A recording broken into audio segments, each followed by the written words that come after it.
നമുക്ക് വന്നിരുന്നപ്പോൾ എൻ്റെ മുമ്പിൽ എനിക്കൊന്നും കാണില്ല.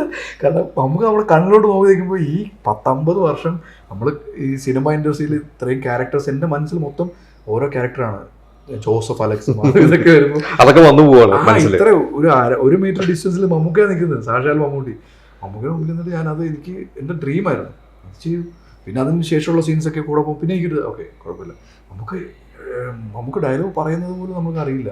പക്ഷെ ഫ്രെയിമിൽ നമ്മൾ കാണുമ്പോൾ ഈ ഒരു സാധനം ഇങ്ങനെ കണ്ട സാധനം അല്ല അത്. ഇത് കഴിഞ്ഞിട്ട് ക്യാമറ ഓഫ് ആയ ശേഷം നമുക്ക് എടുത്ത് പോയി ഫോട്ടോ എടുക്കലും. അപ്പോൾ ഫോട്ടോ എടുത്തിട്ടില്ല. അപ്പോൾ നമുക്ക് പോയി ഷോട്ട് കഴിഞ്ഞിരുന്നു. പിന്നെ അവിടെ കാണാൻ ഔട്ട്ഡോർ ആയിരുന്നു, കുറേ ക്രൗഡ് ഉണ്ടായിരുന്നു. നമുക്കതിനെ വേണ്ടി നിലവിളിച്ചുകൊണ്ടിരിക്കുന്ന കുറേ ക്രൗഡ്സ് ഉണ്ടായിരുന്നു. അത് നെക്സ്റ്റ് ഇൻഡോർ ആയിരുന്നു. അപ്പോൾ ഇതിൻ്റെ പ്രീവിയസ് സീനായിരുന്നു അത് ചെയ്ത് കഴിഞ്ഞിട്ട് ഇങ്ങനെ ഞാൻ ജോജി ചേട്ടനെല്ലാം കണ്ടു. ഞാൻ എനിക്ക് ഫോട്ടോ എടുക്കണം, ഈ കോസ്റ്റ്യൂമിൽ എടുക്കണ്ടല്ലോ. ഞാൻ ഇല്ല കോസ്റ്റ്യൂം എടുക്കുന്നില്ല, ചേഞ്ച് ചെയ്ത് ഞാൻ പേര് ചേഞ്ച് ചെയ്ത് വന്നു സീൻ കഴിഞ്ഞ്. അപ്പോൾ അന്ന് അമ്മയുടെ എന്തോ ഇവന്റ് നടക്കുന്നുണ്ട്, നമുക്ക് പോകാൻ വേണ്ടി കാരവനെന്ന് ഇറങ്ങി വണ്ടിക്ക് നമുക്കതിനെ കാണാൻ വേണ്ടി കുറേ പേര് വന്ന് നിൽക്കുന്നുണ്ട്. കാക്കനാടിലാണ്, രാജഗിരി സ്കൂൾ കോളേജ്, അവിടെ അതിൻ്റെ ക്യാമ്പസിൻ്റെ അടുത്ത്.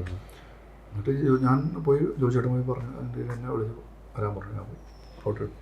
2 ദിവസം കൂടി ഫോട്ടോ കിട്ടി. ആ ഫോട്ടോ ഇപ്പോഴും ഞാൻ എൻ്റെ സോഷ്യൽ മീഡിയയിൽ ഞാൻ പിൻ ചെയ്ത് വെച്ചിട്ടുണ്ട്. എനിക്ക് മറക്കാൻ പറ്റാത്ത എക്സ്പീരിയൻസ്, എൻ്റെ ഡ്രീമാണ്. വലിയൊരു സിനിമയുടെ ഭാഗമാകാൻ പറ്റി.